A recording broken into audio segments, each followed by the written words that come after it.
So today I want to talk about the importance of settling in, and I want to talk about that from a perspective of success, because most of the time, like settling in, for most people is about convenience, uh, and and to a great extent it really is. But I don't think we understand how important convenience is for success, and so I wanted to kind of actually make a case because I feel like a lot of people don't settle in because they don't want to do the work again.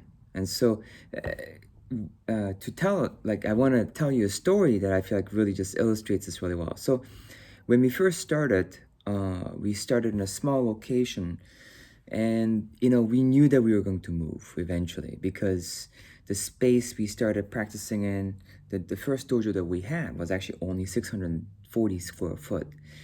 And so, as you can imagine, there's not a whole lot of room. And actually, the actual dojo portion, it was actually two rooms. The actual dojo portion was, if I remember correctly, about 400 square feet. And then the other 240 square feet was kind of like the lounge area, the waiting area. So we're basically practicing in like something that's about a little less than 400 square feet or so, or just around that size.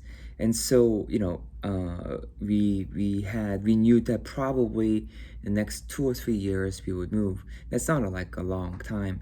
And one of the key things that happened was uh, there was this big desire for us to kind of just not really settle in because you're going to move, so why put in the effort? It seems like a waste of effort.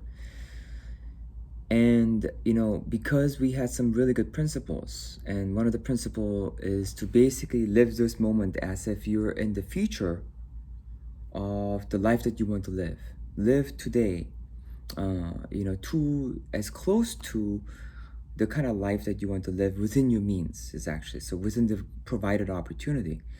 And so, but of course, if you shorten the principle, is to live today as if you're going to live in your future. And so that's a simple principle. But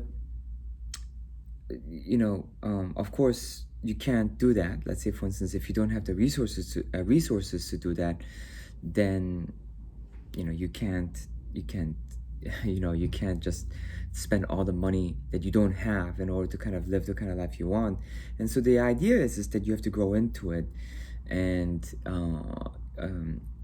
it's kind of like where within what you have, to kind of mimic that life as much as you can. And so, and to me, this is like a really important principle because the whole concept is basically bringing heaven onto earth, meaning as in, if you think heaven is a certain way, then how much of that can you bring onto your reality? And so these are several principles coupled together, which is, one is basically living into the future that you want to have, or bringing heaven onto earth. And it's kind of like the yin and the yang of the same idea. So now, this was a really important idea for us because we said, okay, we don't want to do it. I don't want to do it. But then this is the principle. So let's just do this. So let's just try what happens, because if we do this, then we're going to gain some experiences that we need. Because if, let's say, for instance, we don't do this and we move into the new space, our next space, then we'll probably won't have the experience to be able to take care of the space the way we want to, because we didn't do it right now. And so we actually made the space look like as close as we could. And actually, it wasn't that much cost. It was kind of a surprise. We just painted it the kind of color we wanted. And then we actually realized that on the whole, we wanted a simple Japanese design, which is actually rather aesthetic, meaning as in this, like a very simple, there isn't a whole lot. And we just wanted some simple furniture that actually looked really clean and good and high quality. So we didn't have a whole lot, but the little that we have was good quality. And so we didn't actually have to spend much, and the space turned out really well. And we just looked really forward to coming to the space and practicing there. We just loved being there. And it just really grew our love. And when the time came to move, which was really funny, we didn't want to move. because we love the space so much. And that's a great experience. If you make something so good that you don't want to move, uh and it was only like 640 square feet, that just says a lot. And we love the space so much that when we looked for the new space and we found the space, one of the rooms was about the same size as the dojo we restarted in. And we took, and it happened to be at the center of the new building we moved into. And we actually decorated it and painted it and made it look exactly the same as the first original dojo.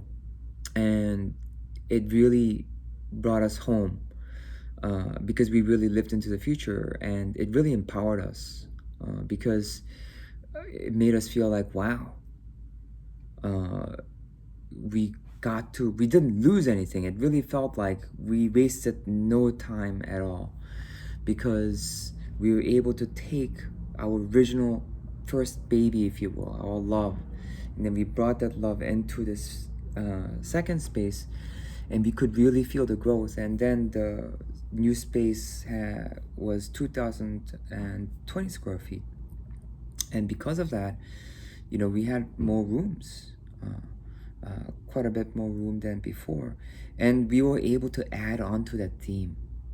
And so we had the same idea. We'll probably move again, but let's make the space as if this is the last space we're going to be in. And that's kind of like the things we tell you. If this is the last space you're going to be in, how would you make it? Because otherwise you won't really settle in, right? So we made it as if it's the last space we're going to be in. And actually, again, we just loved it. And it was actually even better now. Every time we walk into the room that we designed, like the original dojo, we're like, we are reminded. It just fills you with good feeling, especially when you're taking a moment and you kind of look at it and you're like, wow, we've come a long way. It reminds you. It's like the seed, and all of a sudden the seed that you planted is growing, and you're looking at this plant and it's just beautiful, and you're nurturing it. And if you don't settle in, it's about the same as planting a seed and not wanting to water it, because that's not going to be the tree that you want later with all the fruit.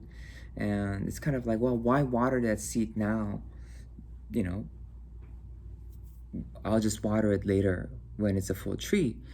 But as you can see, that doesn't work. And so what you're really actually growing is, like, if you have to move, or that you'll probably be moving, still settle in as if that's the last space you're going to be in.